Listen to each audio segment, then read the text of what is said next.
Let's just all take a quick second and be thankful that the NHL, it's finally back. Hello everyone, my name is Sammy Flair. It's good to see you. Thank you for giving me just a little bit of your time today. This is the first in my series of videos covering the Tampa Bay Lightning for the 2023-2024 season. A series of videos which I still have yet to decide on an actual title on. I didn't think that far ahead.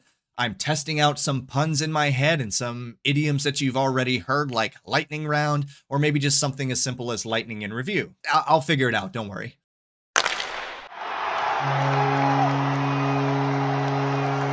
For this video, we're really only going to be looking at the opening night win against Nashville.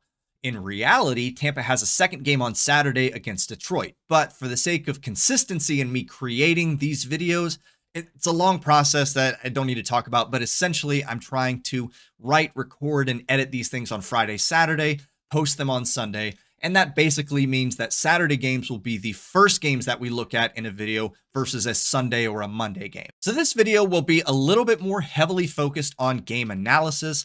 That won't be the formula going forward, but I have a couple of things I want to talk about before we get there. So without further ado, let's get cracking. See, that would be a great name for a video series if I was covering Seattle. Leading up to the game against Nashville, Tampa had to finalize their roster, which means that they did have to make some uncomfortable decisions and put some players on waivers, some that were very surprising to me. Namely, Zach Bogosian, who I had picked to be a third pair defenseman starting on opening night, Alexander Barré-Boulet, who I had picked to start on the fourth line left wing on opening night.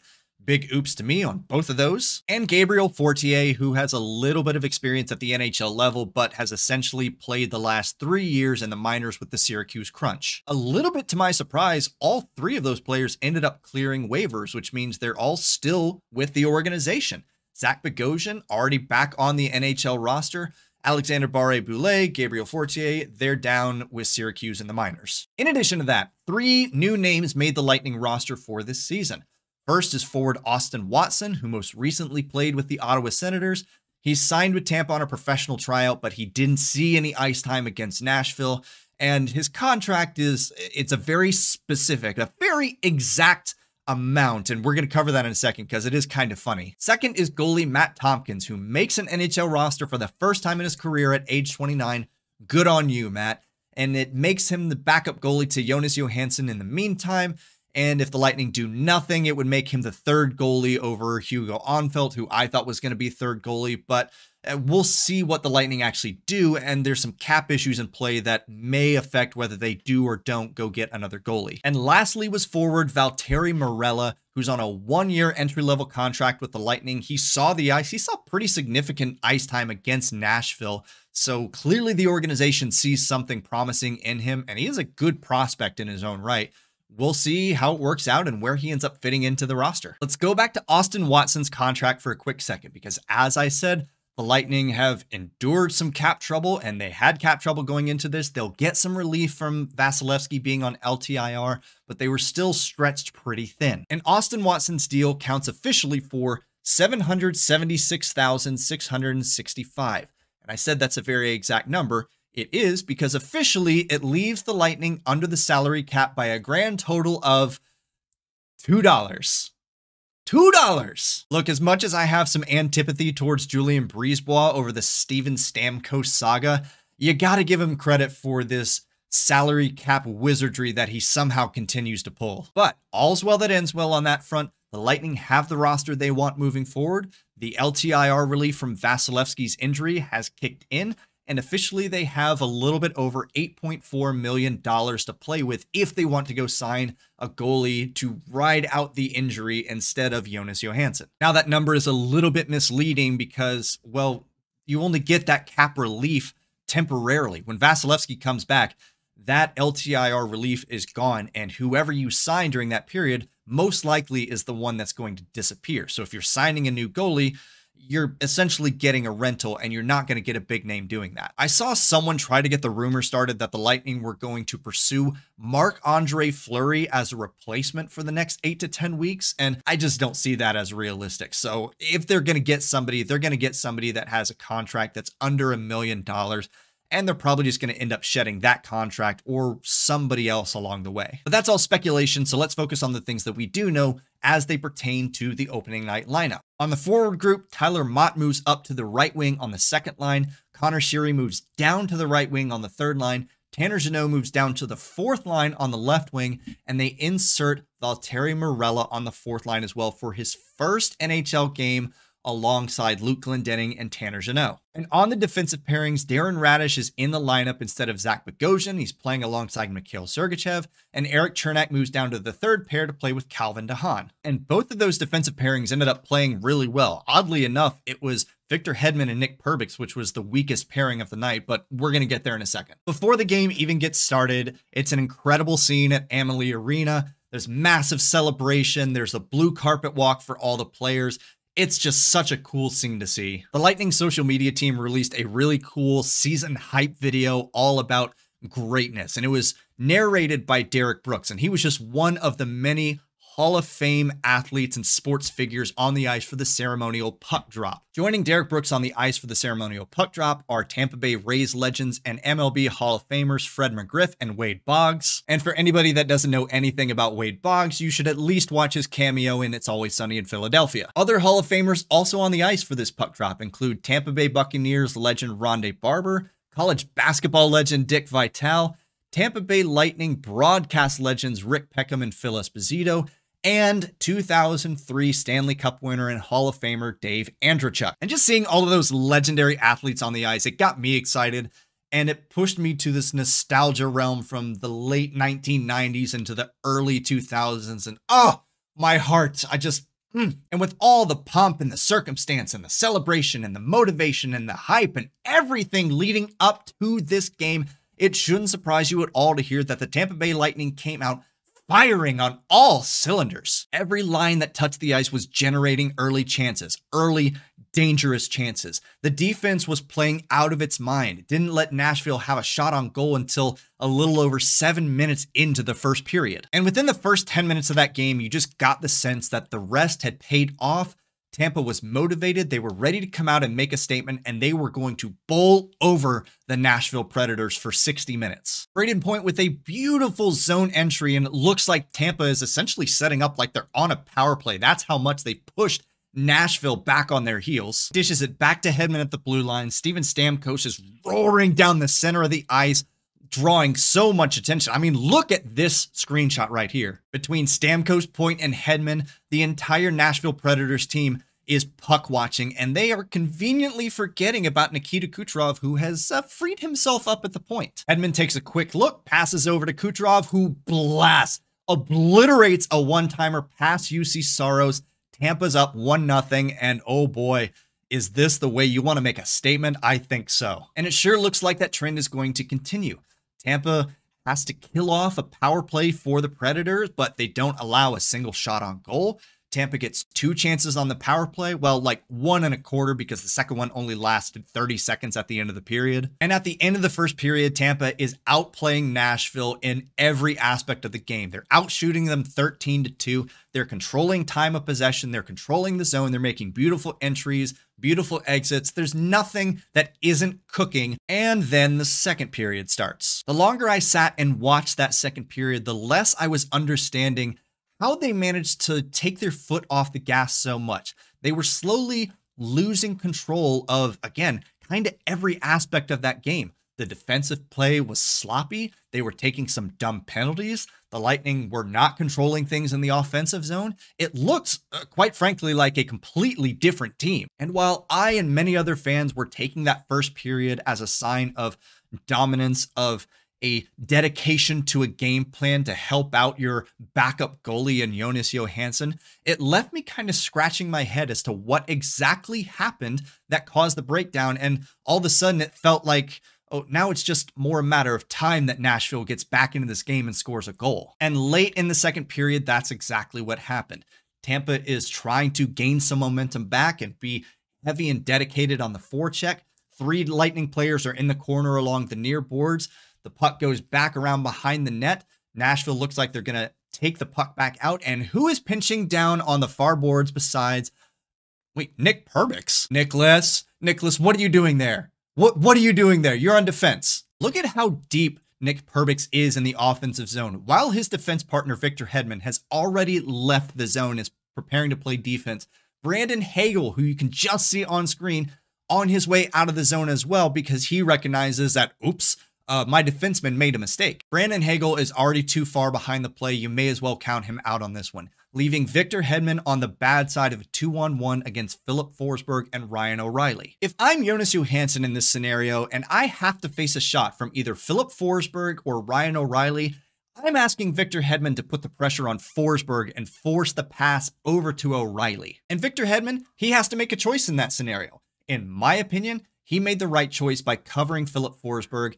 Unfortunately, that left Ryan O'Reilly wide open. He snaps it past Jonas Johansson, and all of a sudden the game is tied near the end of the second period, and we should be thanking our lucky stars that the game wasn't more out of control than that. Second period was a complete reversal of fortune. Whereas Tampa dominated play in the first period, Nashville dominated play in the second period.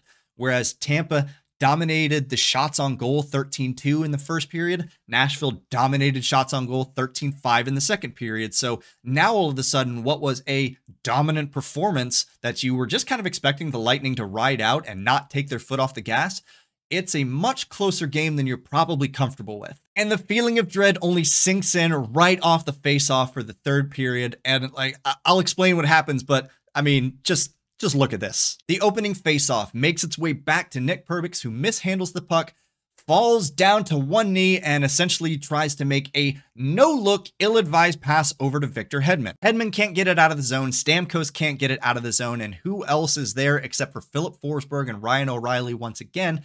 And in this weird sort of twist of fate, the same mistake that cost the Predators their first goal cost the Lightning their second. All five players for the Lightning staring intently at Forsberg and O'Reilly, while Juuso Parssinen just slowly and quietly creeps his way behind the defense.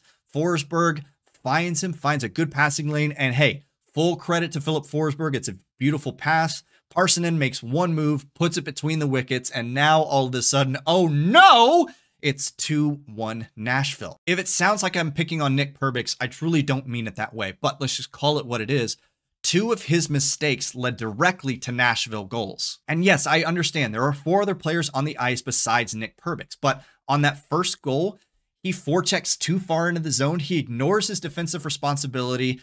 Hagel tries to make up for it, but his defense partner is left stranded in a 2-on-1. And for the second goal, there was no pressure around him. I know he couldn't see that because his back was turned, but nobody is within 20 feet. He could have easily just stood back up, recomposed himself, and done something else with the puck. Anything else besides making a blind pass to Victor Hedman. And it almost gets way out of control. It almost gets way worse, like full panic mode worse, because just seconds after that, Nashville enters the zone again. Roman Josi fires a shot from the near side boards, blasts it past Jonas Johansson, but oh, thank goodness, no goal is called on the ice for goalie interference. Everybody in Tampa takes a deep breath because, let's be real, 1 minute into the third period, 3-1 looks way different than 2-1. And I think at that point, Tampa finally realized that, oh yeah, we can be aggressive. We can actually go and win this game and play like we're supposed to. Roman Josi gets called for interference. Tampa goes back on the power play for the third time. They haven't scored on the power play yet, but again, that first power play unit looks lethal. It's just a matter of time. Lightning power play doing some masterful passing, picking their spots correctly to take those shots, and Nick Paul finds himself in a scrum down with Braden Point just outside the goal mouth, finds himself a juicy opportunity, and Big Nick Energy himself, Nick Paul, gets his first goal of the season. I will admit that I had some questions about the power play coming into this first game. I initially thought that Brandon Hagel was going to take over Alex Killorn's spot. I thought he was better suited for it. Nick Paul would essentially occupy the same role on power play number 2, but Nick Paul gets the nod on power play number 1. And what the power play lost when Alex Killorn left was that net front presence, that aggravation, that sneaky individual who will just get in behind the defense and sit there and wait for juicy rebounds. Clearly, Nick Paul had been paying attention because that's exactly what he does. He sits in front of the net and he just waits for his opportunity. So perhaps that does answer my question about the effectiveness of the first power play unit and adding Nick Paul to it. It looked really good. It looked lethal. It looked just as lethal as when Alex Killorn was there. Thankfully, the aggression and the pressure keeps up from there because just a couple of minutes later, Luke Shem gets called for holding on Brandon Hagel and is awarded a penalty shot. It's pretty rare that your team is going to get a penalty shot, especially on opening night. I had to sit and think about when the last time was that Tampa was actually awarded a penalty shot, and wouldn't you know it, it was Brandon Hagel in the playoffs against Toronto. Whereas he missed that shot against the Leafs, this time against UC Saros, he comes down the left side nice and slow and controlled, exhibits phenomenal patience waiting for his spot to open up, drags it back to the middle, and then just risks it. A little bit clipped on the right pad of UC Saros, but it deflects into the net, and now all of a sudden Tampa's back in control at 3-2. The first 3 minutes of the third period had 3 goals, and that wasn't all that was to come for the scoring frenzy that was the third period for both teams. Kucherov takes a hooking penalty 7 minutes into the third period. The penalty kill has been playing well all night. They've stopped all 3 of Nashville's power play chances, but this one goes a little bit different. Tommy Novak finds just enough room on the short side, high past Jonas Johansson, and all of a sudden the game is back to tied at 3-3. I saw a lot of people say that Johansson should have had this one, that it was way too easy, but I mean, if you look at the replay, Tommy Novak does an incredible job of picking his spot. I mean, look at this. Johansson is being screened by Philip Tomasino in front, and he's going to do what any goalie would do in this situation. He's going to try to peek around and try to find Tommy Novak. He's going to try to locate the puck.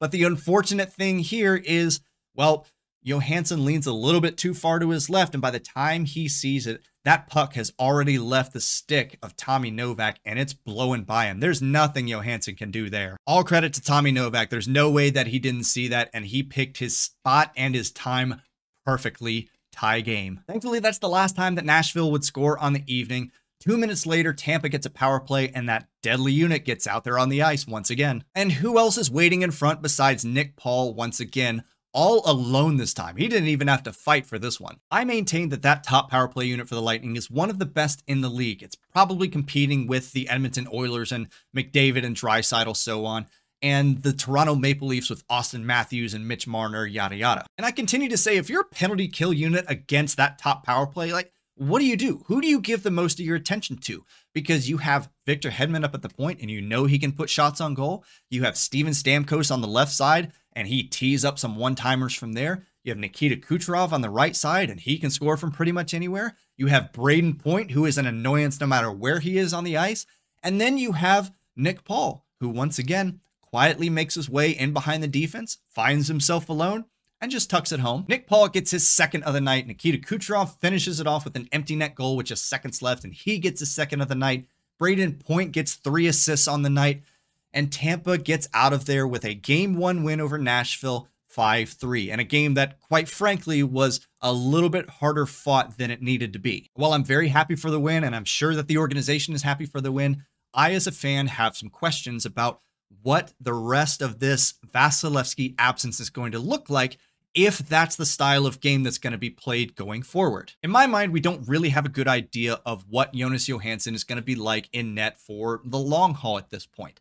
As I said, 2 of the goals that he let in were not really his fault. He was left out to dry by his defense, by the entire team. And the one that Nashville scored on the power play was just a good, smart play by Tommy Novak. So we're going to have to kick that question down the road a little bit further and figure out exactly what kind of goalie Jonas Johansson is going to be with this team, provided that he has the defensive support that he really should have. I said it earlier, Nick Perbix, 2 costly mistakes, both of them led directly to Nashville goals, and he really stopped seeing ice time after that second one. And make no mistake, the name of the game for the Lightning until Vasilevsky comes back is the defense has to be so incredibly disciplined.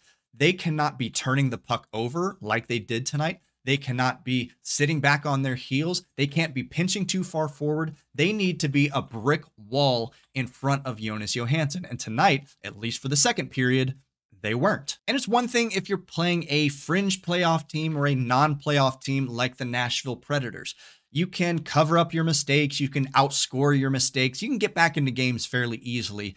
But that is probably not going to be the case when you're playing stronger teams. And unfortunately, the Lightning are going to have to shore that up pretty quickly. Looking ahead to the next 25 games, that's roughly around the time that Vasilevsky is set to return, the Lightning play 12 teams that were in the playoffs last year. That's going to take you roughly through the middle of December. And in that time frame, those 12 games, you're going to see Toronto twice. You're going to see Carolina 3 times. You're going to see Dallas twice. You're going to have 1-game stints against Seattle and Edmonton and Winnipeg and Boston and Colorado. Yeah, it's true. You're going to play some bottom feeders along the way. You're going to have games against Chicago and Columbus and Vancouver, and you should rightfully win most, if not all of those games. But rest assured, when it comes time to play those high caliber teams, those Stanley Cup final contenders like Toronto, like Edmonton or Dallas or Carolina or Colorado, those teams are going to jump on your mistakes, and you can't play a second period as undisciplined as you did against Nashville,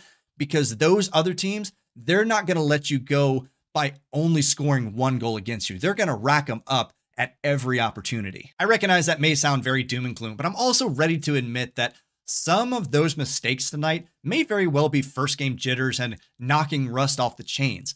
Let's be honest, these guys haven't played a meaningful hockey game since April of this year, nearly 6 months ago. And I think you can expect to see that from a lot of teams in their first few games. I mean, just on opening night, you had 6 teams that were playing, and really only one of them looked like a truly well-oiled machine. And guess who that was? Vegas, the defending Stanley Cup champs. Who knew? So yeah, there's going to be mistakes that happen along the way. And especially for some of the younger guys like Nick Perbix, it's perfectly understandable if you're making some of those mistakes early on. But rest assured, Jon Cooper's going to make sure that those things that need to be changed are changed, even if it means you're seeing less ice time for somebody who's going to be more responsible in the defensive zone. I don't think Nick Perbix is going to be taken out of the lineup by any means. I don't even think that he's going to be taken off of the first pairing with Victor Hedman. Yeah, he made some costly mistakes, but both of those mistakes came at 5-on-5. There are 4 other people on the ice that are supposed to be there to help make up for those mistakes. And yes, ideally, you would like Jonas Johansson to save one of those 2 goals that he let pass. But, you know, again, I kind of understand it. It's worth pointing out, by the way, that Tyler Motte left the game in the second period with a hand injury. As of right now, officially, he's day-to-day. And the nice thing is that he has plenty of rest between that Tuesday game and the next game on Saturday against Detroit. But from what I saw in the little bit under 8 minutes that he played, he looked like he was doing his job fairly well. At the end of the day, though, a win's a win. There's a lot to be excited about for that team. Showed some real promise in most aspects of the game. There's no reason to panic at this point. Tampa is well prepared to correct those mistakes and just keep plugging away. They are no stranger to adversity at this point. Looking ahead, starting on Saturday the 14th, the Lightning have 5 games in 7 days. Starts with a 3-game road trip at Detroit, Ottawa, and Buffalo. Detroit and Ottawa, by the way, is a back-to-back on Saturday and Sunday, before coming home for the start of a 5-game homestand against Vancouver and Toronto. And in my opinion, the next 3 games are going to be a really good way to ease the Lightning back into the season, despite the back-to-back between Detroit and Ottawa and Buffalo. None of those teams made the playoffs last year. They're going to have a little bit of margin for error, but keep in mind that all 3 of those teams are making significant strides towards being better, so they do need to still be pretty disciplined. Next video will be covering 4 games instead of just this one. So the format is probably going to look a lot different, but much like the teams that have been playing their first games this week, we're just going to kind of ease into it. We're going to figure out what actually works. We're going to figure out what doesn't work, and we're just going to keep on moving forward. But thank you very much for watching. Thank you for giving me just a little bit of your time today. Hopefully you're enjoying these dumb little videos that I put out there for the entertainment of strangers that I will probably never meet. Oh, and before I forget, I also made a short video talking about the NHL banning Pride Tape and just gave my thoughts on that. If you want to watch that, it's right up here. I'll put a link in the description as well. Okay, now I'm actually done. Thank you again so much for watching. Until I see you next time, remember, go Bolts. They're 1-0. Can't ask for a better start than that.